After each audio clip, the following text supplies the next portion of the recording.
Partai Hati Nurani Rakyat atau Hanura Lok Sumawe menggelar konsolidasi dan kolaborasi gemilang bersama calon anggota legislatif pada Kamis kemarin 11 Januari 2024. Ketua Dewan Pimpinan Cabang Partai Hanura Lok Sumawe Mukhlis Azhar menegaskan calon legislatif Hanura agar menghindari politik uang atau money politik sebab tindakan ini melanggar aturan yang berlaku. Acara konsolidasi dan kolaborasi calon anggota legislatif dari Partai Hati Nurani Rakyat atau Hanura Lok Sumawe dimulai dengan pesiju atau tepung tawar kepada seluruh caleg dan pengurus partai yang hadir. Dengan semangat kolaborasi dan fokus pada target 4 kursi, Partai Hanura merancang strategi yang kreatif dan kuat menandai perjalanan politik untuk menduduki gedung DPRK Lok Sumawe.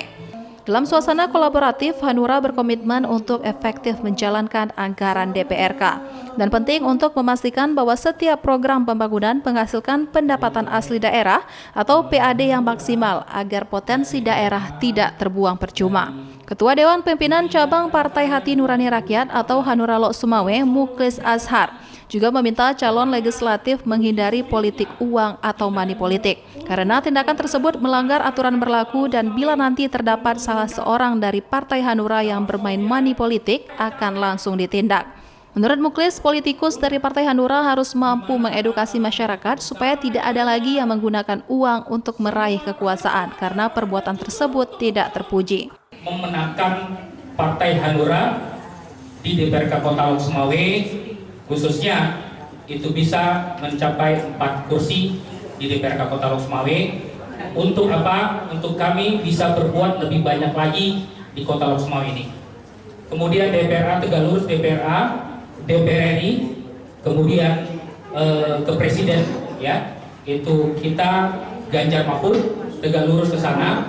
Tujuan kita bersama-sama ketika DPRK kita dapat, DPRA kita dapat, DPR RI kita dapat, Presiden kita dapat juga, dan ini akan sinergi dengan pembangunan Kota Lok Sumawe ke depannya.